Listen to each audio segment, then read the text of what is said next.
continuación. Para nosotros las cuestiones teóricas o históricas son aspectos fundamentales, no por la exquisitez del conocimiento, sino porque es una guía práctica para la acción. Todo lo que nosotros en un momento determinado estudiamos, teorizamos, debatimos, nos ayuda a entender la forma en que podemos en un momento determinado participar, orientarnos a los movimientos que se suceden en América Latina. En estos momentos justamente están desarrollándose acontecimientos muy importantes que un error teórico lo pagas fatal, ¿no? Hemos visto algunas sectas, no las voy a nombrar mucho, pero sí tengo que nombrar esto porque no me lo podía guardar en el pecho. Hemos visto algunas sectas, por ejemplo, que con respecto a la cuestión de lo que sucede en Venezuela llaman a tirar al Estado bonapartista de Maduro, ¿no? Al Estado burgués de Maduro. También acabamos de ver, por ejemplo, cómo algunas sectas se posicionaban y agitaban en torno a la situación del golpe de Estado en Bolivia, y es un escándalo, ¿no? Y esta situación, esta política que llevan estos grupos sectarios es debido a su falta de estudio, de profundización sobre los aspectos que en nuestro continente y en todo el mundo han estado sucediendo por más de 250 años. Trotsky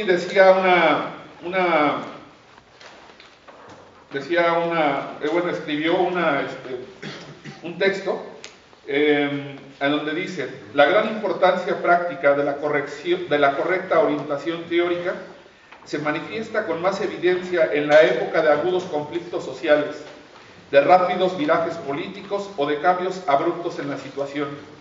En estas épocas, las concepciones y generalizaciones políticas son rápidamente superadas y exigen su reemplazo total, que es relativamente fácil, o su concreción, precisión y rectificación parcial, lo que es más difícil. Precisamente,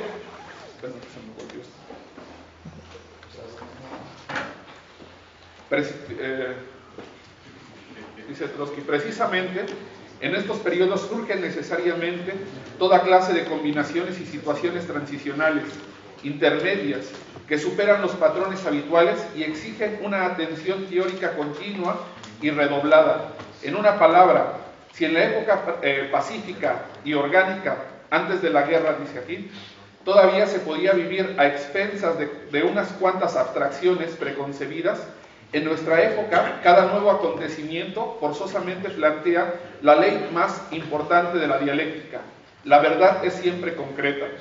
Este texto Trotsky lo plantea en el texto del bonapartismo y fascismo. Justamente me parece que esta frase es muy adecuada en estos momentos porque los acontecimientos están sucediendo no solamente en América Latina, sino a nivel internacional.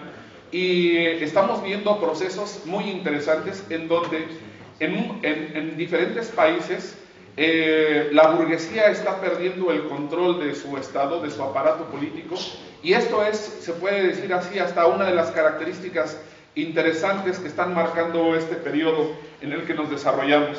En ese sentido, la teoría marxista tiene un estudio sobre la situación de este fenómeno que es el bonapartismo. Como ya lo dije, la corrección teórica se plantea para nosotros como una cuestión fundamental porque a partir de eso podemos encontrar una correcta orientación hacia los sucesos que están aconteciendo. Quisiera comentar muy brevemente, porque no es la discusión, solamente mencionando que para nosotros el Estado es una herramienta de opresión de una clase sobre otra. Es una herramienta que la burguesía retomó, fortaleció y la utiliza para ejercer su dominio de clase. Para nosotros el Estado no es un ente abstracto entre las clases, aunque en ciertos momentos puede parecer así. Incluso si nosotros analizamos cómo el vínculo del Estado con respecto a la cuestión de las clases en los diferentes modos de producción, nosotros podemos ver que en el capitalismo hay como una especie, una apariencia de separación de la política con respecto a la cuestión de la economía. Si nosotros, por ejemplo, analizamos la situación de cómo se comporta el Estado en el feudalismo, el Estado es una herramienta directa de los señores feudales o de los reyes, y no hay ninguna separación entre el Estado y la clase que domina la sociedad. Lo mismo sucede en el esclavismo, pero en el capitalismo hay una separación aparente, porque la burguesía se maneja dentro de los bancos y nominalmente hay una democracia en donde todo el mundo puede ir a votar y escoge a sus representantes, y eso parece entonces que el Estado fuera una herramienta separada de la burguesía, pero esto no es así. En realidad todo el Estado es y ha sido una herramienta de dominación de una clase sobre otra. Pero hay periodos especiales en donde ese aparato puede adquirir características diferentes a las cotidianas o a las normales o a las que suceden en periodos pacíficos. Esta situación, esta peculiaridad del Estado es porque las condiciones en cada uno de los países se tornan muy contradictorias. Hay una agudización de la lucha de clases, y este preciso hecho, esta confrontación de las clases, hace que en un momento determinado el Estado tenga que salvar a su clase separándose, ¿no? Engels dice en un momento determinado que hay una división entre la burguesía económica y la burguesía política. La burguesía económica, concentrada en los bancos, en los grandes consorcios económicos, siempre plantea la situación de que su dominio se tiene que llevar de manera muy firme y muy controlada desde el poder económico. Sin embargo, en ciertos momentos determinados hay una escisión de la clase política, de la burguesía política, que dice Engels, se encuentra en los parlamentos, y a partir de esta escisión, o lo que demuestra esta división, es de que ha llegado un momento, un periodo determinado, que las contradicciones son tan fuertes que la burguesía tiene que negarse a sí misma para hacer sobrevivir su régimen. Es decir, el Estado toma una autonomía de la misma burguesía, se zafa de la burguesía, se pone por encima de los trabajadores para mantener el mismo régimen capitalista. Quisiera remarcar, antes de entrar en materia, los rasgos específicos. Ted Grant dice en un texto muy interesante, que no me acuerdo ahorita cómo se llama, pero es muy interesante. Ted Grant dice que nosotros debemos de tener muy claros los rasgos específicos de cada uno de los regímenes que se pueden o que se van instaurando, para no confundir la situación. Él dice, nosotros no podemos confundir los aspectos generales del Estado, que el Estado por su naturaleza es un Estado represor, ¿no?, con aspectos del régimen bonapartista o del régimen fascista. Esto es muy importante porque regularmente lo que oímos en las escuelas o incluso en la academia es Bolsonaro es un fascista, ¿no? Y con calificaciones así muy generales tratan de decir que cualquier Estado que reprime es un Estado bonapartista, o es un Estado fascista, o es un Estado dictatorial. En realidad, una de las tareas fundamentales del Estado es mantener el control de la burguesía, en primera instancia con métodos democráticos, pero cuando se hace necesario, el Estado es una herramienta de opresión, como ya lo comenté, y utiliza la represión. El hecho de que el Estado utilice la represión no significa que sea un Estado militar, o un Estado fascista, o un Estado bonapartista. Ted dice, el Estado democrático, que es el que más la burguesía acude a él para mantener su control, tiene ciertas características. ¿Cuáles son esas características? Bueno, tienen un parlamento o unas cámaras más o menos que funcionan de manera democrática, hay elecciones libres, democráticas, aunque sean burguesas lógicamente, pero son democráticas. Las organizaciones de los trabajadores tienen una vida independiente y el funcionamiento, se puede decir así, es normal dentro del capitalismo. El fascismo también tiene características especiales. ¿Cuáles son esas características? El hecho de que particularmente es un movimiento de masas que lucha por la destrucción de las organizaciones de la clase obrera. Esa es la característica y la esencia fundamental del fascismo. El fascismo lo que lucha es por acabar con las organizaciones de los trabajadores a partir de un movimiento de masas. Y el bonapartismo también tiene sus características fundamentales, ¿no? Es un régimen del dominio, dice Ted, en donde se domina a partir de la espada. El Estado toma una independencia entre las clases, se coloca como una especie de árbitro que trata de mediar entre las diferentes clases, se balancea entre ellas, tiene que ceder en unos momentos a los trabajadores, en otros momentos hacia la burguesía. Sin embargo, no deja de defender y de mantener el régimen capitalista. Esto es muy importante. Marx analiza este fenómeno, no solamente analiza el fenómeno de Napoleón I, que se erige después de la revolución burguesa, burguesa francesa, y después analiza el periodo de Napoleón el Pequeño después del golpe de 1851. No quiero entrar aquí a detalles porque no es tampoco el tema. Sin embargo, me parece que quien lleva o define de mejor manera la situación del bonapartismo es Engels cuando analiza la situación de Alemania. Y ahí sí quisiera leer una cita, porque me parece que aquí describe de mejor manera los rasgos fundamentales del bonapartismo. Esta cita es de la cuestión militar de Prusia y el partido.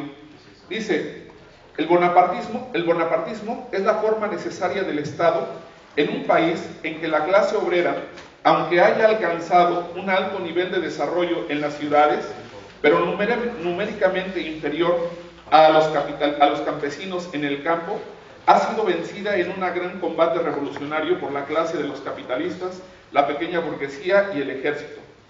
La forma de esta dominación era naturalmente el despotismo militar y su jefe Napoleón, Luis Bonaparte, era su heredero legítimo. El bonapartismo se caracteriza en su relación con los trabajadores, así como su relación con los capitalistas, en que les impide enfrentarse entre sí. Dicho de otra manera, defiende a la burguesía contra los ataques violentos de los obreros, favorece las pequeñas escaramuzas pacíficas entre las dos clases, quitándoseles a unos y a otras toda especie de poder político. Es decir, una de las características que se plantea es arrebatarle la independencia política tanto a la burguesía como a los trabajadores. No hay derecho de asociación, no hay derecho de reunión, no hay libertad de prensa. El sufragio universal, bajo esta presión de la burocracia, hace imposible cualquier elección de la oposición. Un régimen policíaco nunca antes alcanzado, ni siquiera en Francia, policíaca de por sí. Además, esto es importante, una parte de la burguesía, como de los obreros, está directamente comprada. Una por las esferas colosales del crédito, mediante las cuales el dinero de los pequeños capitalistas llega a las bolsas de los más grandes. La otra por grandes trabajos nacionales que concentran en las grandes ciudades, al lado del proletariado normal e independiente, controlando a un proletariado normal e independiente y a un proletariado artificial e imperial sometido al gobierno. En fin, el bonapartismo adula la fiereza nacional con guerras en apariencia heroicas, pero que en realidad son emprendidas con la autorización superior de Europa contra el chivo expiatorio común del momento, en condiciones tales que la victoria se pueda asegurar de antemano. El principal resultado, esto también es importante, el principal resultado que un régimen así puede brindar a los obreros y a la burguesía es que descansan de la lucha entre sí y que la industria se desarrolla fuertemente. Si las condiciones se prestan para ello y que en consecuencia los elementos de una nueva lucha, más violenta todavía, se crean y que esta lucha estalla en cuanto la necesidad de dicho periodo de reposo desaparece.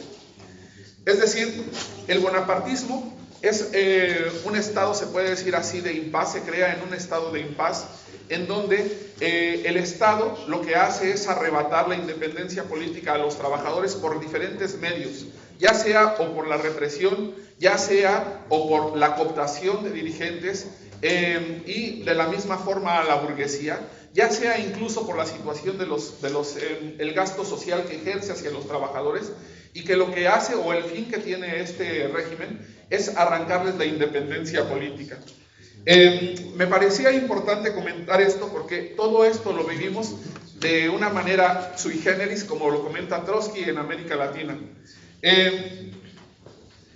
Nosotros tenemos que decir que el Estado es un fruto histórico, es decir, desarrollado a partir de condiciones determinadas que se suceden en cada uno de los países.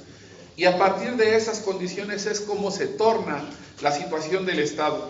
Incluso también la cuestión del bonapartismo, que lo que quiero decir es que no hay un solo bonapartismo. Trotsky, en sus estudios sobre la situación del bonapartismo, que Trotsky tenemos que decir que es el que más profundizó después de los clásicos sobre la situación del bonapartismo, nos habla, por ejemplo, de un bonapartismo en medio de un capitalismo ascendente, y en otros escritos nos habla de un bonapartismo en un capitalismo decadente, ¿no? En uno habla sobre la situación de que el bonapartismo lo que hace es ayudar a desarrollar las fuerzas productivas y luchar contra la oligarquía, y por el otro lado, en un capitalismo descendente lo que nos habla es un régimen que está evitando ir hacia el fascismo, ¿no? O que se vuelve en antesala de un gobierno fascista. En ese sentido, también en América Latina, lo que nosotros podemos analizar en América Latina son diferentes tipos de bonapartismos que se dan en los diferentes países.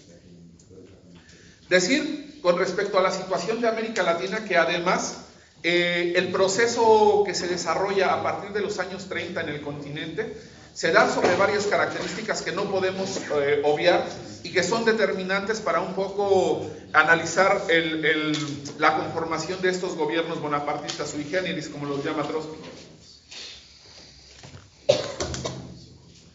Primero decir, aunque la gran mayoría de los países en el continente eran independientes desde la primera mitad del siglo XIX, en realidad la inserción de estos países a la economía mundial se da a partir de la último cuarto del siglo XIX y el principio del siglo XX. Es el momento a donde la economía a nivel internacional está desarrollándose sobre lo que Lenin denominó el imperialismo.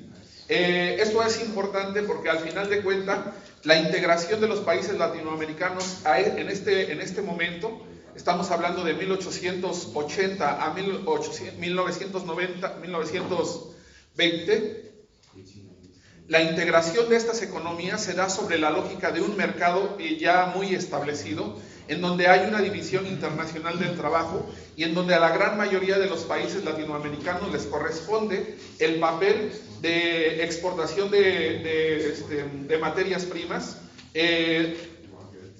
Particularmente eso es a donde se interviene el capital o el gran capital. A partir de lo que nosotros conocemos el desarrollo desigual y combinado, la conformación del capitalismo interior de los diferentes países es de la siguiente manera, a grandes rasgos, ¿no? Las grandes masas viven en el campo, salvo tal vez la excepción de Chile y un poco Argentina. El campo vive en condiciones muy atrasadas, utilizando formas de reproducción de capital precapitalistas. Sin embargo, la penetración del capital lo que hace es desarrollar pequeños islotes de gran tecnología, desarrollando las fuerzas productivas de una forma muy adelantada. Como dice Trotsky, incluso tal vez más adelantada que los mismos países capitalistas avanzados. Entonces vemos conviviendo dos modos de producción o tres modos de producción en algunos países, ¿no? Porque incluso, por ejemplo, en Brasil, según he leído, todavía en 1900 había criaderos de esclavos en algunas regiones de Brasil. Y tenemos entonces varios modos de producción activados en el mismo momento. La gran mayoría que se mueve sobre el régimen semifeudal, el capitalismo penetrando y creando relaciones de producción capitalista, ¿no? Y esto le da condiciones o genera condiciones especiales o particulares, ¿no? A diferencia de los regímenes bonapartistas que se generan en Europa, en donde hay dos fuerzas que están peleando de manera general, que por un lado son los trabajadores, la clase obrera, y por el otro lado la burguesía. En estos países de capitalismo, se puede decir así, dependiente o atrasados, hay tres fuerzas que están peleando, ¿no? Por un lado, el capital internacional, es decir, el imperialismo, que somete a todos los gobiernos y que básicamente es el que lleva la batuta en la política nacional, en términos económicos y políticos, da igual. Por el otro lado, una burguesía nacional que depende del sector en el que analicemos, está más o menos ligada al imperialismo, en este caso la gran mayoría del imperialismo americano, y por el otro lado una clase obrera que tiene cierta fortaleza, que está organizándose, que está luchando por obtener su independencia política, y esto hace que se generen condiciones muy específicas, muy particulares. Trotsky dice, leo una cita: en los países industrialmente atrasados, el capital extranjero juega un rol decisivo. De ahí la relativa debilidad de la burguesía nacional en relación al proletariado nacional. Esta crea condiciones especiales de poder estatal. El gobierno gira entre el capital extranjero y el nacional, entre la relativamente débil burguesía nacional y el relativamente poderoso proletariado. Esto le da al gobierno un carácter bonapartista sui generis, de índole particular. Se eleva, por así decir, por encima de las clases. En realidad, puede gobernar o bien convirtiéndose en un instrumento del capital extranjero o sometiendo al proletariado, con las cadenas de una dictadura policial, o maniobrando con el proletariado, llegando incluso a hacerle concesiones, ganando de este modo la posibilidad de disponer de ciertas libertades en relación a los capitalistas extranjeros. La actual política del gobierno mexicano se ubica en la segunda alternativa. Sus mayores conquistas son la expropiación de los ferrocarriles y de las compañías petroleras. En América Latina, en realidad, se dan los dos ejemplos que Trotsky plantea aquí. Como ya lo dije, los gobiernos bonapartistas no necesariamente implican la situación de tener, en realidad son los pocos los que se plantean una lógica, como se le conoce en América Latina, populista. Es decir, que el Estado lo que hace es dar concesiones a los trabajadores, se arrima a la clase obrera, les guiña un ojo, les da prebendas, pero mantiene el régimen capitalista. Esos son los menos. También se dan los otros regímenes bonapartistas de forma casi militar o militarmente hablando, ¿no? Me parece que este es el caso, por ejemplo, de Getúlio Vargas, ¿no?, en Brasil, que tiene, incluso Trotsky lo llega a comparar como un régimen semifascista, ¿no?, en donde el poder de la espada se plantea de manera muy clara, pero el Estado adopta una característica de bonapartismo. Sin embargo, me parece que los casos más emblemáticos de bonapartismo sui generis lo podemos encontrar en Argentina, en México y en Guatemala, ¿no? Me parece que estos tres regímenes sí muestran lo que Trotsky plantea con respecto a la cuestión del bonapartismo sui generis.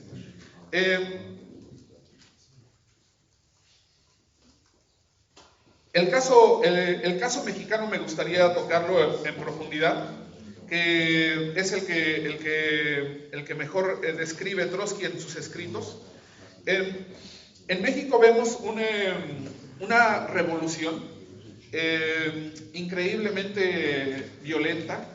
Es un huracán, es una guerra civil en realidad la que se desata. Esta revolución se desarrolla a partir de las contradicciones que hay entre la clase dominante. Gobernaba un régimen oligárquico con extractos de pequeña burguesía incrustados en el gobierno, pero que ese régimen oligárquico estaba al servicio del gran capital. En el periodo de Porfirio Díaz, lo que se hace es abrir las fronteras del país para que el capital extranjero pueda penetrar y desarrollar las fuerzas productivas. Él es el argumento que utiliza la dictadura. En realidad sí lo fue así en diferentes sectores. En el sector minero, en el sector petrolero, en el sector del ferrocarril, la burguesía internacional entra y desarrolla estas fuerzas. También en el sector servicio y en el bancario. Esto genera una doble explotación para las masas trabajadoras. No solamente son explotadas por el capital, como ya lo dije, sino también son explotadas por los pequeños terratenientes, pequeños y grandes terratenientes, que tienen formas de producción semifeudales, en algunos casos incluso se puede decir casi esclavistas, ¿no? Como en el sureste mexicano.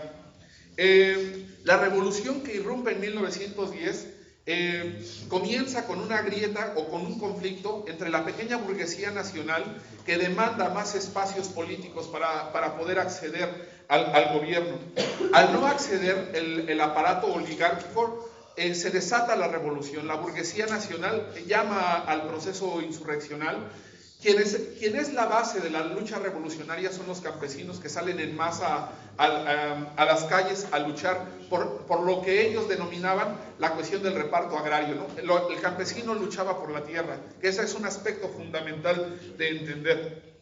Una vez que la dictadura cae y que el nuevo régimen se levanta, es un régimen totalmente débil, inestable, que no puede mantener el control y rápidamente cae por un contragolpe de Estado que hay. La lucha campesina en 1914 y 1915 es gigantesca, básicamente arrasa todo el país.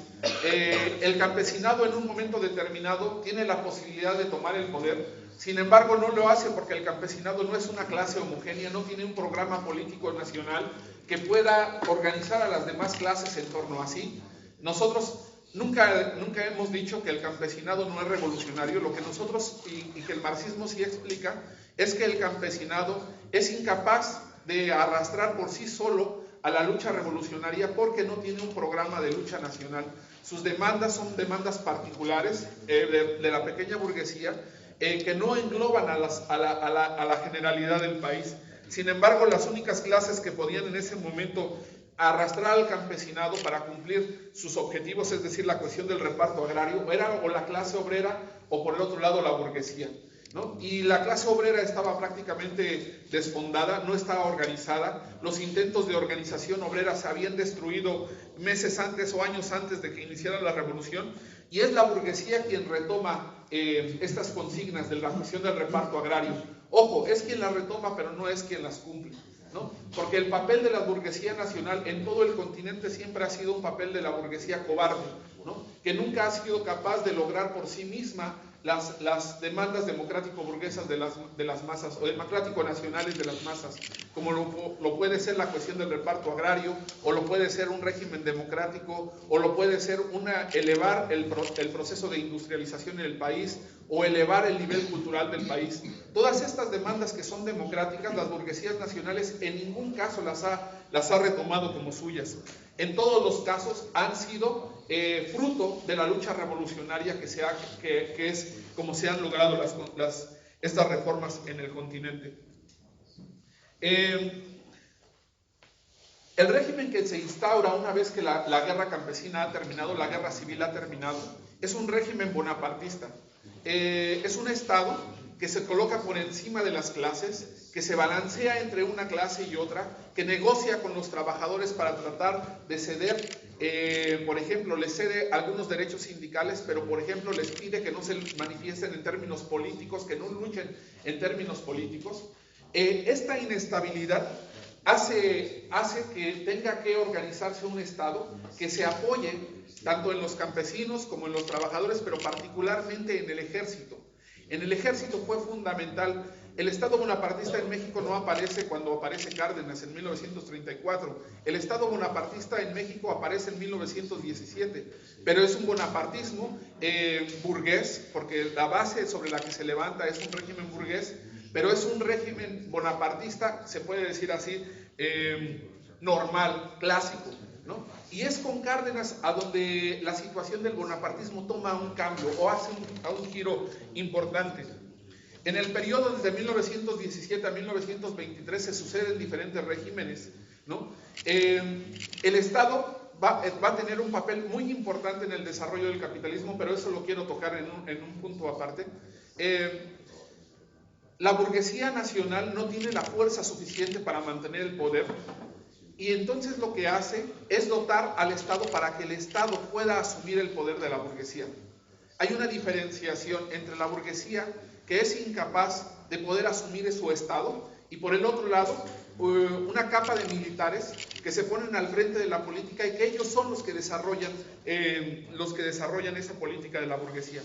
Es muy importante mencionar una cosa que comenta Nani en su artículo sobre la lucha imperialista en América Latina, antiimperialista en América Latina, que me parece que se sucede, porque esto se sucede, por ejemplo, en Guatemala y se sucede en Argentina.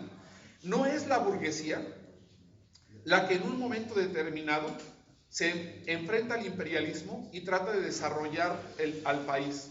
No es la burguesía, es una corriente que se genera particularmente en el ejército de estos países, que retoma la ideología nacionalista como una bandera de lucha. Esto es importante porque, por ejemplo, en México vemos que esta corriente, el nacionalismo revolucionario, que se le conoce así, es quien retoma la bandera de la lucha por la independencia nacional, lo que implica inmediatamente una lucha contra el imperialismo, y son los que más decididamente en un momento determinado se enfrentan contra el imperialismo inglés y contra el imperialismo americano. Cárdenas viene de esa corriente, ¿no? Perón viene de esa corriente. ¿Cómo se llama? Arbenz también viene de esa corriente. Son generales que su analismo lo obtienen en algunas ocasiones contra la intervención imperialista, una formación sobre la situación del desarrollo nacional. Lógicamente que ese desarrollo nacional implica el desarrollo de la burguesía nacional. Ellos no conocen la situación de un desarrollo nacional aparte del que sea o diferente al del desarrollo del capitalismo, y en ese sentido tratan de desarrollar el país sobre vías democráticas nacionales. Estos regímenes, incluso en un momento determinado, se llegan a enfrentar a la misma burguesía nacional. Esto es muy interesante, porque a pesar de que este Estado hace todo lo posible para que se desarrolle el capitalismo a nivel nacional, hay una parte de la burguesía que se opone a esta intervención. En este caso lo vemos, por ejemplo, en el gobierno ya de Cárdenas. Vemos cómo la burguesía, particularmente la del norte del país, se enfrenta contra el gobierno de Cárdenas, lo quiere tumbar una y otra vez, porque el régimen de Cárdenas no solamente, y en eso está la cuestión del sui generis, se apoya de manera decidida en los trabajadores para dar una lucha contra el imperialismo, cosa que a la burguesía nacional no le va bien. También se apoya en los trabajadores y en los campesinos para llevar adelante expropiaciones. Nosotros tenemos que decir, esto de las expropiaciones se da en diferentes países en este momento. Nosotros tenemos que decir, estas expropiaciones o el hecho de que un gobierno expropie una empresa no significa de manera directa la situación que es una medida socialista. Como también lo dice Trotsky, en realidad las expropiaciones que se van desarrollando en este tipo de gobiernos, simplemente lo que quieren hacer es una burguesía que está luchando por tener una independencia con respecto a la cuestión del imperialismo. Trotsky incluso es más enfático cuando dice, los Estados Unidos, esta lucha que está dando el gobierno mexicano, los Estados Unidos la han dado anteriormente, ¿no? Cuando dieron la lucha de independencia y cuando dieron la guerra civil estadounidense. Es decir, es un momento en donde el Estado bonapartista, encabezado por una corriente nacionalista, está luchando por desarrollarse de manera democrático-burgués, para ser más exactos. Como lo leí y como lo dijo Engels en su tiempo y como lo volví a repetir hace un momento, para que este tipo de estados pueda mantenerse necesita de la incorporación de los trabajadores al Estado, necesitan unificarlos como clase independiente. También en este caso el gobierno de Cárdenas es muy explícito. A partir de 1929 se genera en el país, bueno, y se genera en toda América Latina. Estaba revisando datos, por ejemplo, que la crisis de 1929 trae como consecuencia, dentro de otras cosas, la caída de gobiernos de Argentina, Brasil, Chile, Ecuador, Perú, Bolivia, Colombia y República Dominicana, y unos años después Cuba. El efecto de la crisis de 1929 es un efecto devastador en todas las economías latinoamericanas. Se reducen las demandas de materias primas a nivel internacional, los mercados internos se comienzan a apretar, se empiezan a desmoronar, Y comienza a haber una lucha muy importante. En el caso de México hay cerca de 300,000 despedidos de 1929 a 1932, que es una cantidad que no se había visto anteriormente. Hay un fermento muy importante y unas luchas sindicales que dan la posibilidad de crear una gran central obrera, que es la CTM. Hay una lucha prácticamente prerevolucionaria.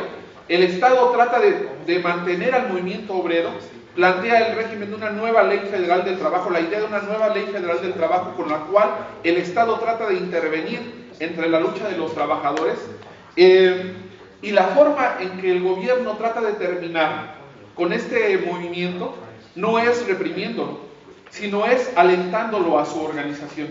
También lo hace esto lo hace también Perón, ¿no? Perón, cuando es ministro del Trabajo, lo que hace, en vez de reprimir al movimiento, lo que hace es tratar de incorporar, organizar al movimiento obrero en grandes organizaciones sindicales, y luego que estas organizaciones sindicales tengan un vínculo con el Estado. Y es justamente lo que hace también Cárdenas. Cárdenas lo que hace es, insiste en que los trabajadores tienen que luchar, manda a los activistas para que planteen la cuestión de la lucha por la cuestión del petróleo. Cárdenas utiliza estas luchas de la clase obrera para enfrentarse, como ya lo dije, al imperialismo, ataca al imperialismo, por ejemplo, nacionalizando la industria eléctrica o nacionalizando los ferrocarriles, y por el otro lado lo que hace es levantarse como una figura que apoya a la clase obrera. Y con esta situación lo que hace es plantearles que lo que se necesita para enfrentar al imperialismo, porque el discurso de este tipo de gobiernos es un discurso antiimperialista, lo que necesitamos para enfrentar al imperialismo es la unidad, no de la clase obrera, no de los campesinos, sino de los mexicanos, ¿no? Y sobre esta idea del nacionalismo lo que hace es incorporar a todo el movimiento obrero y movimiento campesino, movimiento estudiantil, a las faldas del Estado burgués. Con esto lo que se hace es perder la independencia de los trabajadores, que eso es una cuestión fundamental de entender. Esto mismo también lo hace Perón de una manera tal vez un poquito diferente, pero que al final de cuentas los resultados son prácticamente los mismos. ¿Qué papel asume el imperialismo con respecto a estos gobiernos? El imperialismo, lógicamente, que no tiene una posición pasiva en toda esta lucha. Sin embargo, había una coyuntura que es muy específica. Estábamos a punto de comenzar la Segunda Guerra Mundial. Roosevelt tiene un planteamiento de una política de pacificación, de amistad con los pueblos latinoamericanos. Y estos conflictos, el conflicto imperialista que se estaba desarrollando y ya estaba a punto de estallar en la Segunda Guerra Mundial, es utilizado por estos gobiernos. Sin embargo, no es cierto que hay una intervención pasiva del imperialismo. Hay presiones de todo tipo. Trotsky dice una cosa, lo dice Ted Grant, dice una cosa muy importante.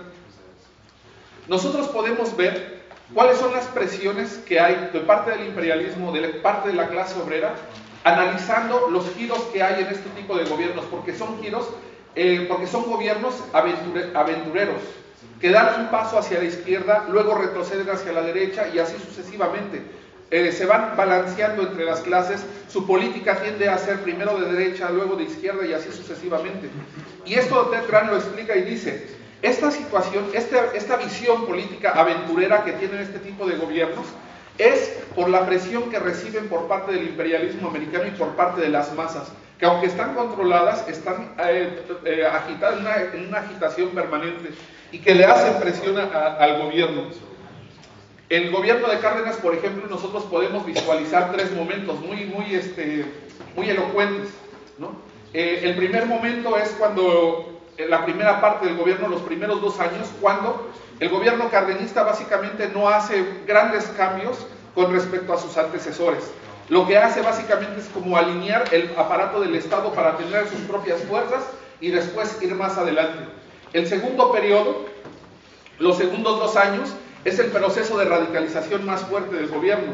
cuando lleva adelante la expropiación petrolera, cuando lleva adelante la expropiación ferrocarrilera, cuando comienza a organizar los grandes, cuando se comienzan a dar la organización de los grandes sindicatos, cuando arma a los campesinos para que defiendan las tierras, es decir, su proceso más radicalizado.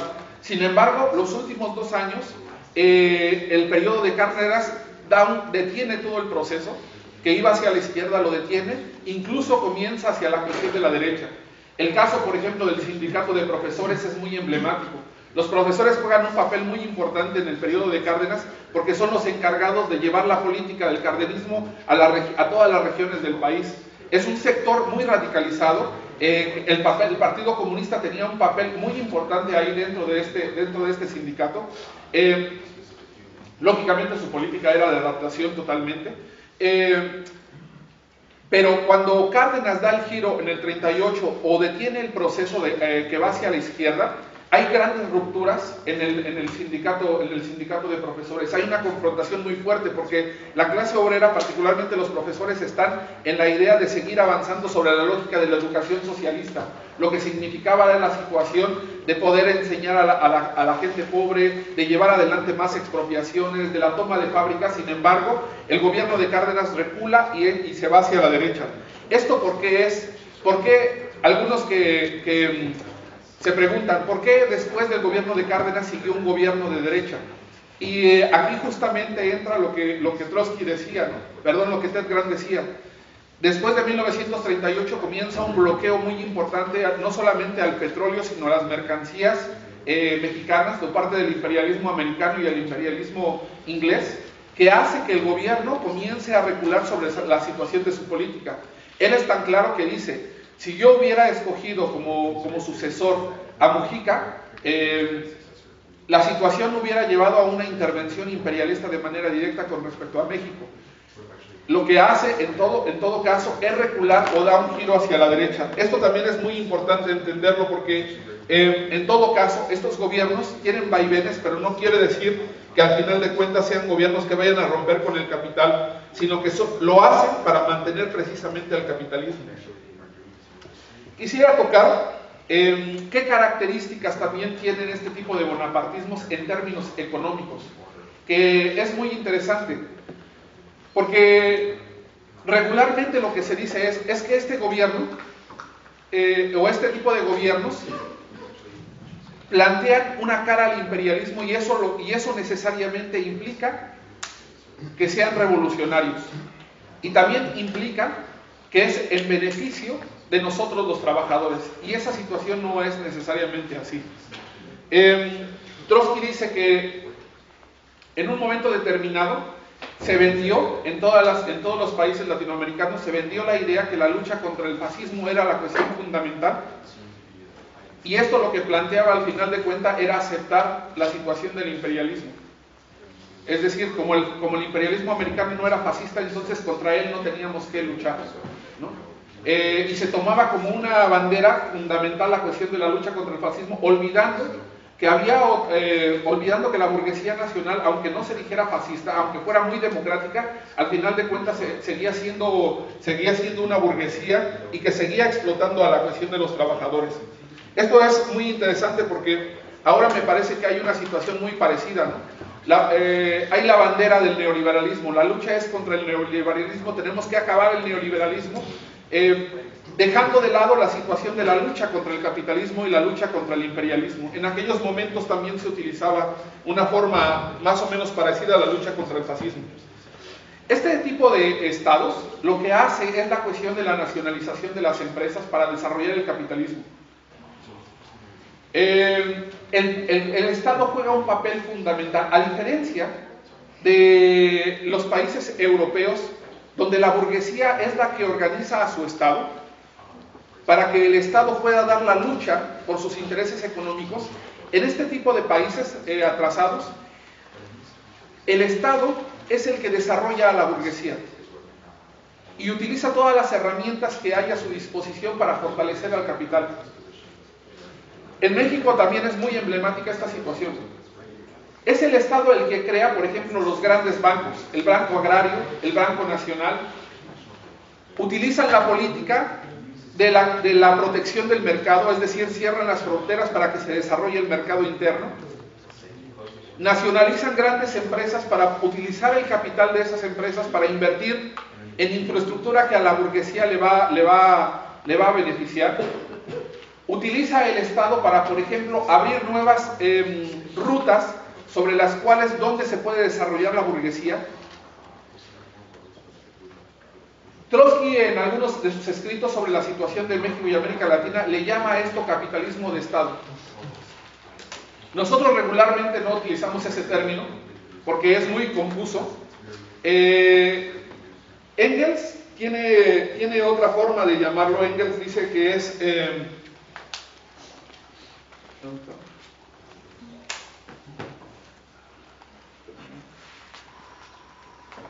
así. Engels dice que es la economía socialista invasora, ¿no? El hecho de que el Estado capitalista nacionalice algunas empresas. En todo caso, nosotros lo que sí tenemos que decir es que nuestra consigna sobre la cuestión de la nacionalización de las empresas no va solamente con respecto a eso, ¿no? Sino que va mucho más allá. A nosotros no nos basta que una empresa esté nacionalizada, sino que tiene que estar bajo control democrático de los trabajadores, y que no solamente una empresa sea la nacionalizada, sino que toda la economía fundamental del país sea nacionalizada y puesta a control de un Estado obrero. Pero en este caso, la situación del capitalismo de Estado, como lo entiende Lenin, me parece que sí se aplica. Es el Estado interviniendo para profesionalizar el capitalismo, se puede decir así, ¿no? Para dejar de que sea un capitalismo solamente de consumo muy limitado, y utiliza las herramientas del Estado para convertirlo o para ponerlo a competir a los grados del gran capital. Sin embargo, como ya lo dije, al final de cuentas esta situación no es benéfica para los trabajadores. Una cosa es eso, que entendamos eso, y otra cosa es qué postura nosotros tenemos con respecto a este tipo de medidas que se llevaron adelante en esos momentos, que también es una cuestión muy interesante de analizar. ¿Qué postura tiene Trotsky con respecto a la cuestión de estos estados bonapartistas sui generis, ¿no? Como ya lo dije anteriormente, hay muchas sectas actualmente que dicen, bueno, es que lo que sucede en América Latina es los regímenes que se les llaman progresistas, son burgueses y tenemos que atacarlos porque lo único que hacen es recomponer el capitalismo, tal. Trotsky tenía una posición muy interesante, muy importante con respecto a la cuestión de cómo veía el cardenismo. Incluso llegó a romper con una parte de la sección mexicana por sus posturas con respecto a la cuestión de Cárdenas, ¿no? Trotsky decía que los marxistas se tienen que interesar por las consignas democráticas, no las podemos obviar, porque en ese momento las consignas democráticas son bien vistas por la clase obrera, por la pequeña burguesía urbana, y decía Trotsky, nosotros no podemos obviar esa lucha por las consignas democráticas. Tampoco podemos obviar, decía Trotsky, que lo que está haciendo Cárdenas es la política de un gobierno valiente que se está enfrentando al imperialismo. Y que aunque no sea socialismo, esas políticas son progresistas con respecto a la cuestión del desarrollo del capitalismo en ese país. La política que plantea Trotsky con respecto a la cuestión de Cárdenas particularmente es la situación de un frente único, ¿no? En donde los trabajadores, en donde la juventud se tiene que posicionar y apoyar esas medidas que son progresistas para el desarrollo nacional, sin embargo siempre manteniendo una independencia de la organización y siempre manteniendo una crítica y hablándolo claramente y fraternalmente para hacer saber cuáles son las diferencias que nos separa con respecto a la situación de los gobiernos de este tipo, bonapartismo sui generis. También plantea que tenemos que aprovechar las coyunturas que se den y las contradicciones que se den en estos regímenes que se dan a la altura de dos niveles, ¿no?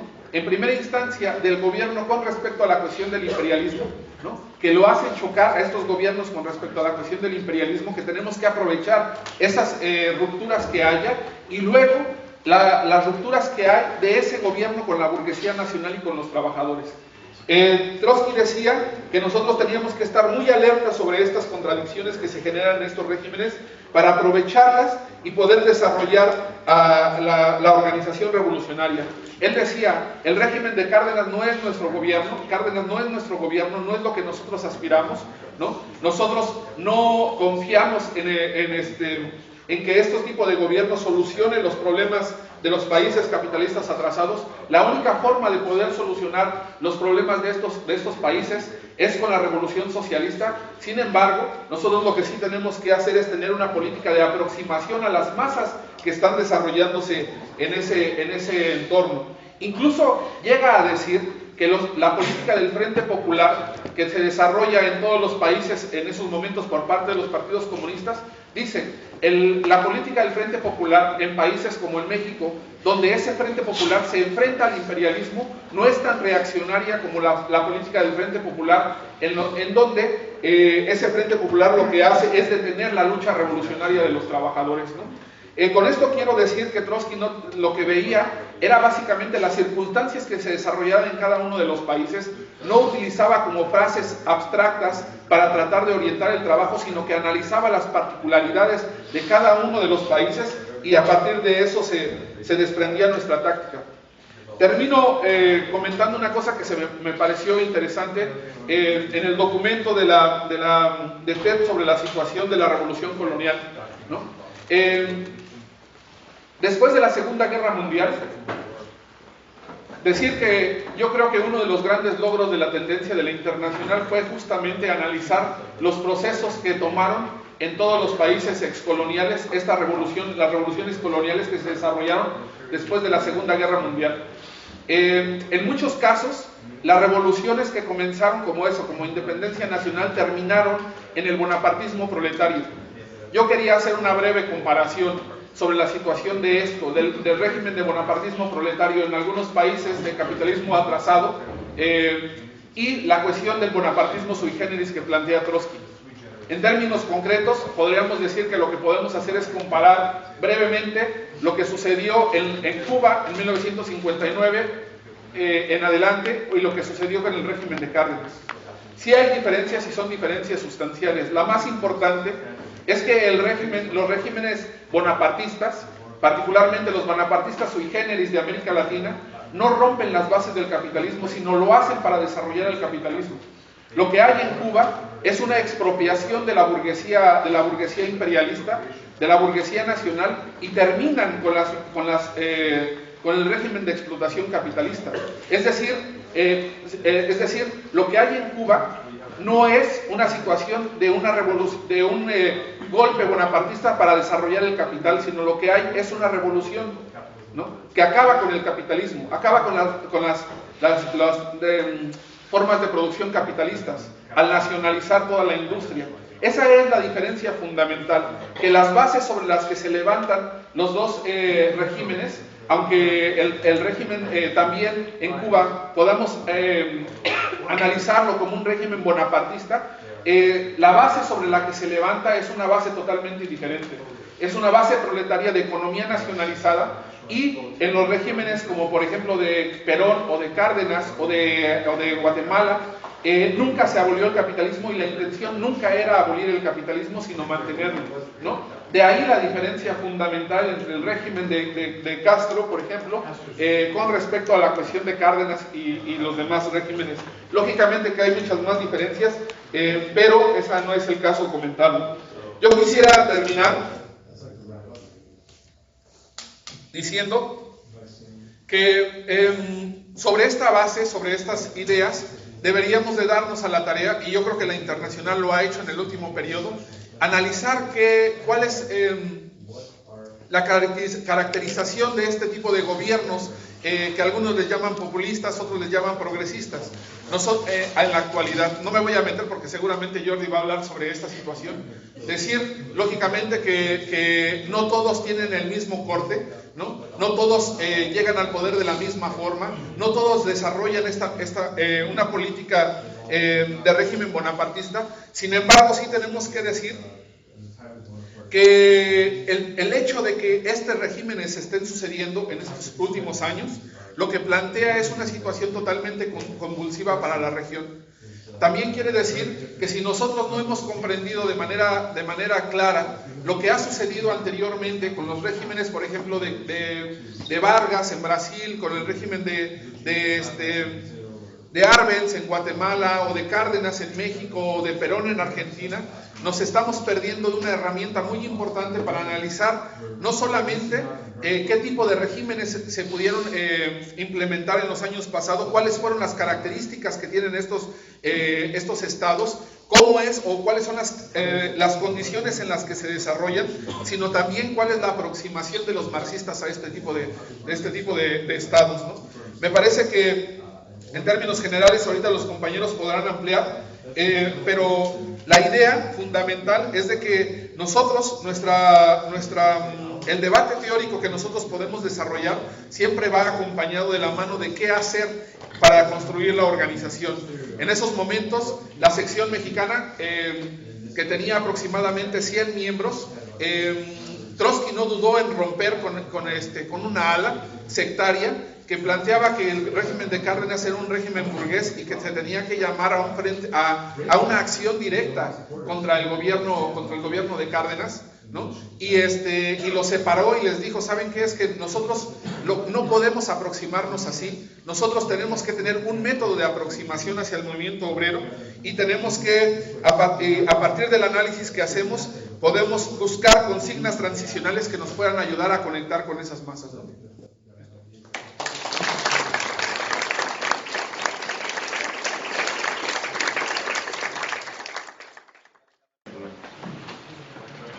Sí, bueno, primero decir que ha sido una intervenciones muy buenas y pienso que no es el fin, lógicamente, de ningún tipo de debate, sino más bien es el comienzo para poder profundizar sobre muchos aspectos que se han comentado. Sobre Cuba no voy a decir nada porque es posible que haya una sesión sobre Cuba y podamos discutir ahí un poco más ampliamente toda la situación. Sobre lo que comentó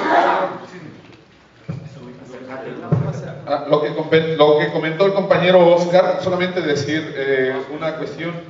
El hecho de que el capitalismo solamente puede extraer riqueza de dos fuentes, ¿no? Por un lado que crea la naturaleza y por el otro la explotación de la clase trabajadora. Entonces el capitalismo, por más fuerzas productivas que pueda desarrollar y la tecnología por más avanzada que pueda hacer, tiene un límite dentro del capitalismo, porque si deja de contratar obreros, entonces no deja de poder crear riqueza. En ese sentido, por eso la cuestión de las fuerzas productivas están limitadas dentro del capitalismo.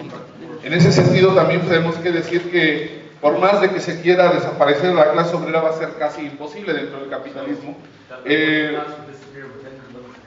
Y que se ha transformado, la clase obrera se ha transformado lógicamente, pero si nosotros pensamos un poco, no hay nada de lo que nosotros utilizamos de manera cotidiana que la clase obrera no haya hecho, ¿no? La clase obrera es un sector fundamental para que exista el sistema capitalista. Bueno, no solo un sector, es una clase fundamental que, como bien lo dijo Marx, sin ella no podría existir el capitalismo y va a seguir existiendo. Con respecto a la cuestión del papel del ejército, ha ido cambiando el rol del ejército en todos los países. En un primer momento, la formación de los ejércitos profesionales, o antes de la formación del ejército profesional, se incorporaron, particularmente en México, en algunos países latinoamericanos, se incorporaron guerrillas o pequeños ejércitos populares que habían en los diferentes pueblos, en las diferentes regiones, que en un momento determinado lucharon contra las invasiones extranjeras o simplemente se organizaban para defender sus territorios de otras regiones o de otros ejércitos más fuertes, ¿no? Es decir, la conformación del ejército, de los ejércitos nacionales, no es una composición profesional, sino más bien era una situación de que se iban conformando como la situación iba dando, ¿no? Una vez que se conforman ejércitos ya más establecidos, más preestablecidos, estos ejércitos sufren la influencia de las luchas de invasiones. Por ejemplo, el ejército mexicano se forma sobre la lógica de la invasión francesa, de la expulsión del ejército español, la invasión del ejército americano. Entonces hay un fuerte sentimiento nacionalista y anti-imperialista o anti-invasor, ¿no?, que se va creando por generaciones y generaciones, no solamente dentro del ejército, sino incluso fuera del ejército. Esto lleva en un momento determinado a crear fuertes corrientes de nacionalistas revolucionarios que planteaban que la única forma en que el país pudiese desarrollarse era sobre la lógica de cortar cualquier vínculo con el imperialismo, particularmente el imperialismo americano. De ahí surgen los diferentes generales que plantean la situación de que la única vía para poder desarrollar al país era que fuera el país independiente, ¿no? Y se levanta la lucha de la independencia nacional como una cuestión fundamental para el desarrollo de los pueblos. Sin embargo, nosotros decimos que este desarrollo nacional no se puede obtener bajo el capitalismo, sino rompiendo con el capitalismo, es decir, yendo hacia el socialismo. Eso no logró permear sobre la lógica de los ejércitos o de las tendencias o corrientes nacionalistas dentro de los ejércitos. Así aparecen en muchos momentos de la historia como corrientes progresistas que plantean una lucha antiimperialista, pero la lucha antiimperialista no tiene una conclusión final, sino es sobre la lógica de transgredir el sistema capitalista. Luego, actualmente la conformación de los ejércitos es complicado. Por ejemplo, vuelvo a tomar el ejército mexicano. Hasta hace algunos años, como hay una deserción muy regular de la gente que entra como soldado raso, lo que hacían era engañar a los campesinos pobres que venían a la ciudad, que no conocían, que venían por primera vez, y los esperaban, el ejército los esperaba en las centrales de camiones, les decía que si querían trabajar por X dinero, los subían a los camiones, llevaban, los encuartelaban, sin siquiera decirles que iban a ser parte del ejército mexicano, ¿no? Es decir, los reclutaban prácticamente a fuerzas a base de mentiras para que fueran parte del ejército. Lógicamente que tú no puedes construir un ejército fuerte, sólido, sobre esta base. Y hacemos una diferenciación importante. Una cosa es la base del ejército y otra cosa son las cúpulas del ejército, que esas sí están formadas desde hace por lo menos medio siglo o más, en las escuelas de las Américas, por ejemplo, ¿no?, donde el imperialismo americano mandaba asesores para formar ejércitos, que muchos de ellos fueron los que encabezaron golpes reaccionarios en todo el continente.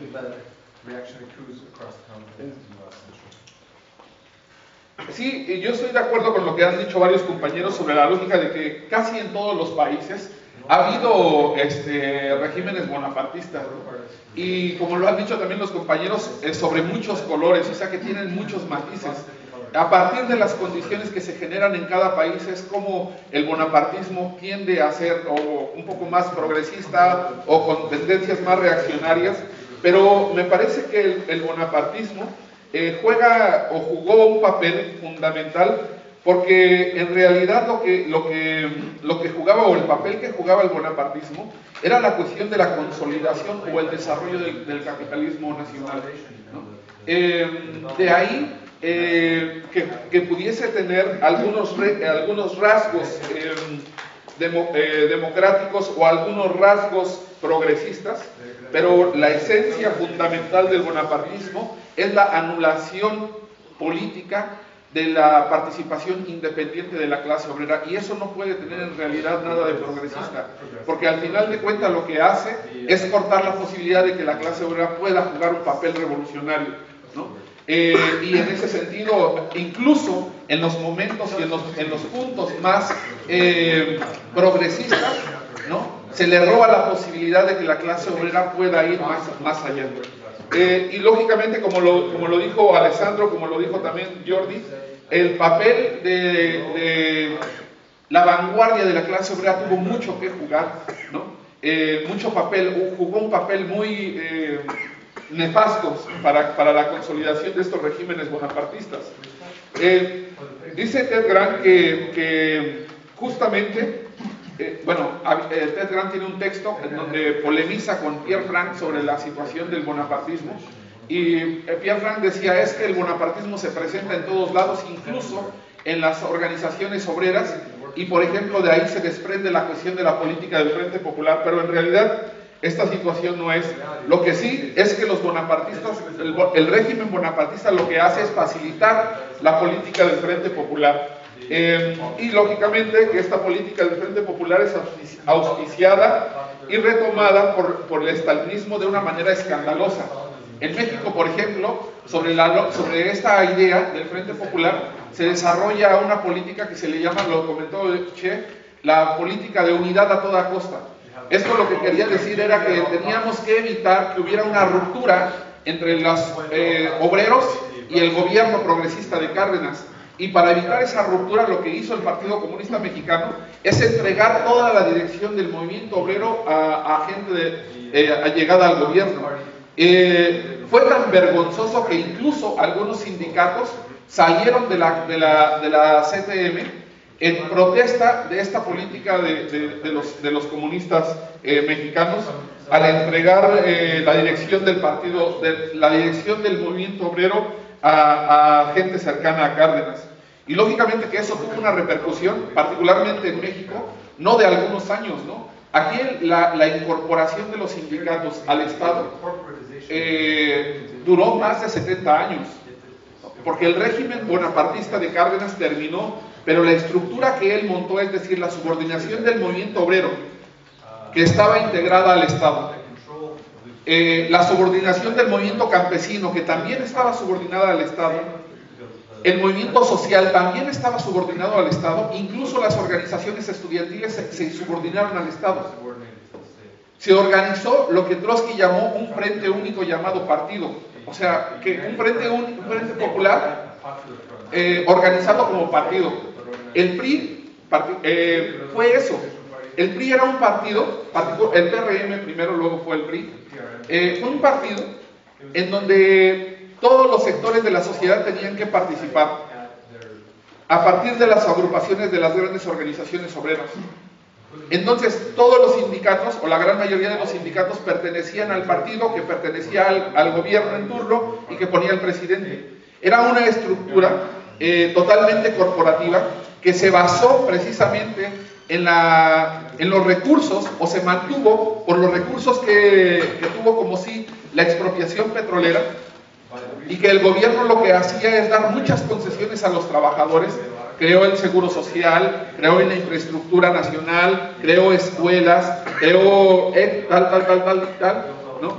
Y lo que hacía con todas estas reformas era mantener a los trabajadores unidos al partido, y esto lo que significaba es mantener los trabajadores unidos al gobierno o bajo el control del gobierno. Así, por ejemplo, los 1 de mayo, que era el Día Internacional del Trabajo, de la lucha de la clase obrera, los sindicatos mexicanos pasaban por debajo de la ventana del presidente, gritando porras y dar vivas al presidente por todo lo que les había dado, ¿no?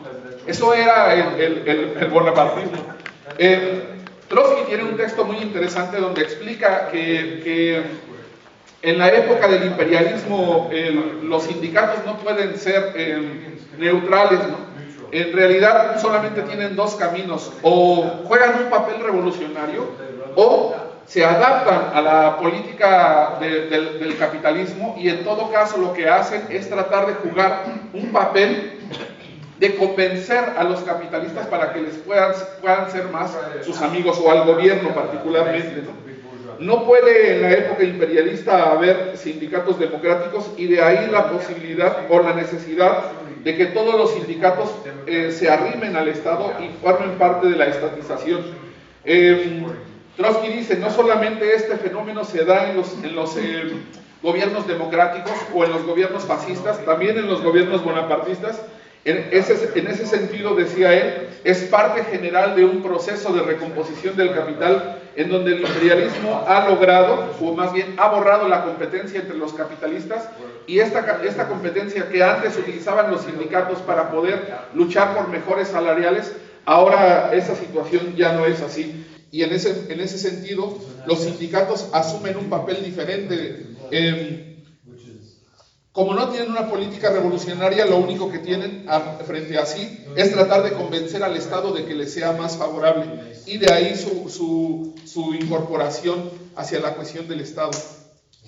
Que lógicamente que nosotros estamos, como decía Trotsky, una de las consignas más importantes que se levantaba y que agitaba Trotsky en ese momento, en el periodo de Cárdenas, era luchar por la independencia de los sindicatos con respecto a la cuestión del Estado, y también como consigna siguiente, luchar por la democracia interna dentro de los sindicatos, que sin una no se entiende la otra.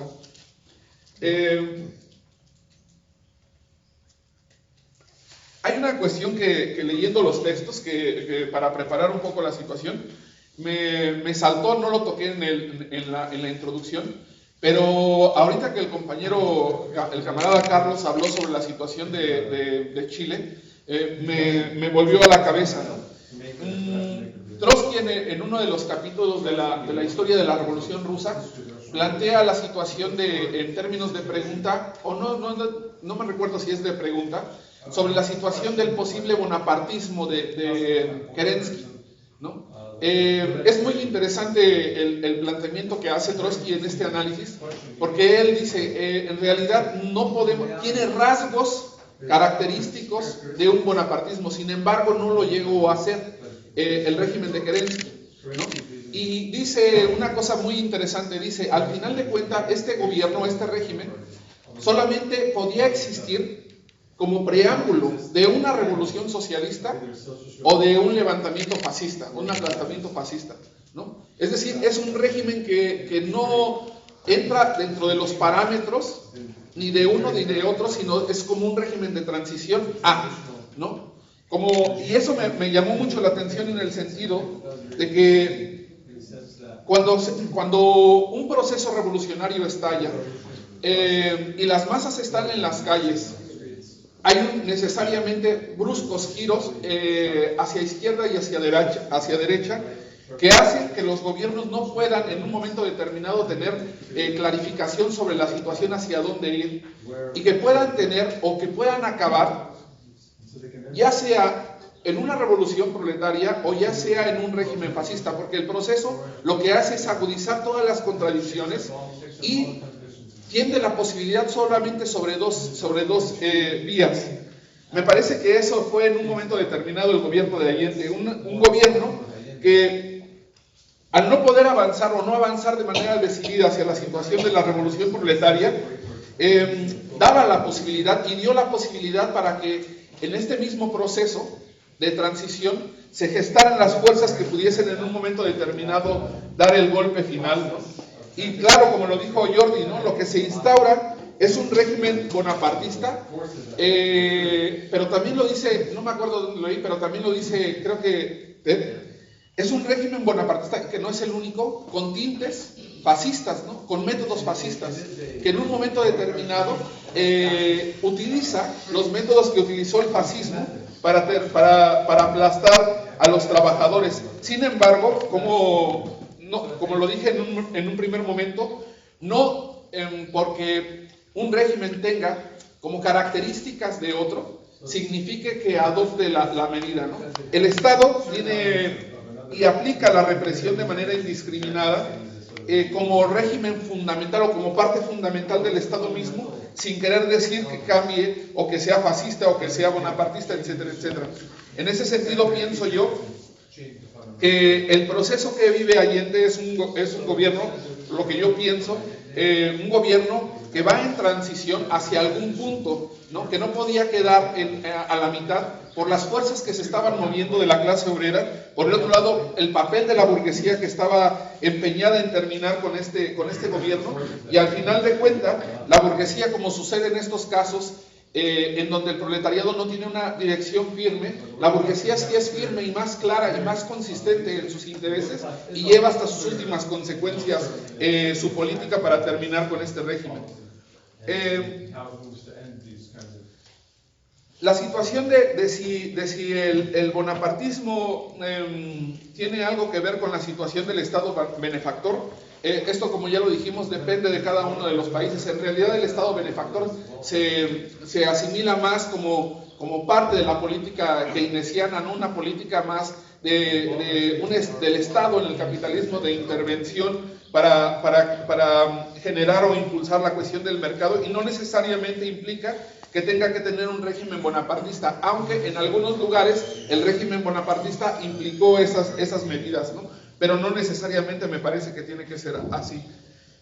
Por último, sobre la situación de Guatemala, ¿no? La pregunta que hace el camarada José sobre por qué en México no intervino el imperialismo y por qué sí en Guatemala. Primero decir que la revolución guatemalteca, que comienza en el 44 y termina en el 54, los 10 años, es un periodo muy importante para Guatemala, ¿no?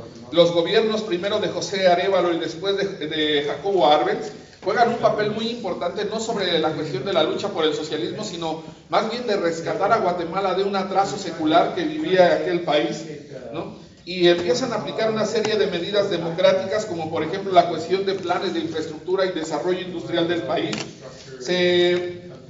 Se planifica y se vota la cuestión de una nueva constitución en el 45, se desarrolla un nuevo código del trabajo, se crea el seguro social, se construyen escuelas, se construyen guarderías, pero el punto fundamental que hace que la intervención del imperialismo sea cualitativamente diferente es cuando se mete con la situación de la reforma agraria, ¿no? Porque particularmente en Guatemala existía o participaba de manera directa la Unit Fruit Company, que era el gran terrateniente de Guatemala, que concentraba no solamente el monopolio del sembradío de bananas, sino también del ferrocarril, eran dueños prácticamente de los ferrocarriles en Guatemala, y bajo el argumento de la iniciativa de la reforma agraria, que antes de ella, por ejemplo, el 70% de la tierra pertenecía al 2.2% de la población, es decir, había una concentración de tierra increíblemente grande, ¿no? En el momento que se lleva adelante la reforma agraria, la Unit Fruit Company junto con la CIA y el Departamento de Estado comienzan a desarrollar una operación que se llama la Operación Guatemala, que tiene sus aliados a lo interno de Guatemala, como por ejemplo la cuestión de la iglesia, lo que decía Cers, la cuestión de la iglesia, la oligarquía guatemalteca y parte del sector, una parte del sector del ejército, y dan el golpe. ¿Cuál es la razón de que en unos estados, en unos países, la intervención del imperialismo es más decidida e interviene de manera directa y en otras no? Bueno, yo creo que juega mucho el papel que hay a nivel internacional o el ambiente que hay a nivel internacional. En esos momentos, en el 54, estaba en su apogeo la situación de la Guerra Fría, ¿no? A nivel internacional. También había una política muy diferente con respecto del gobierno americano para América Latina que la que había con Roosevelt en un momento determinado, cuando Cárdenas asume la nacionalización del petróleo. Y lo otro es que Estados Unidos se levantaba como el gran policía de América Latina, ¿no? Después de la Segunda Guerra Mundial, Estados Unidos básicamente desplaza a todo el capital extranjero internacional de toda América Latina, y Estados Unidos es el que retoma el control básicamente de la región. Yo creo que esos son los factores fundamentales. Solamente terminar diciendo, compañeros, yo creo que la intención de esta discusión era justamente sentar las bases para que nosotros profundicemos sobre lo que explica Jordi, ¿no?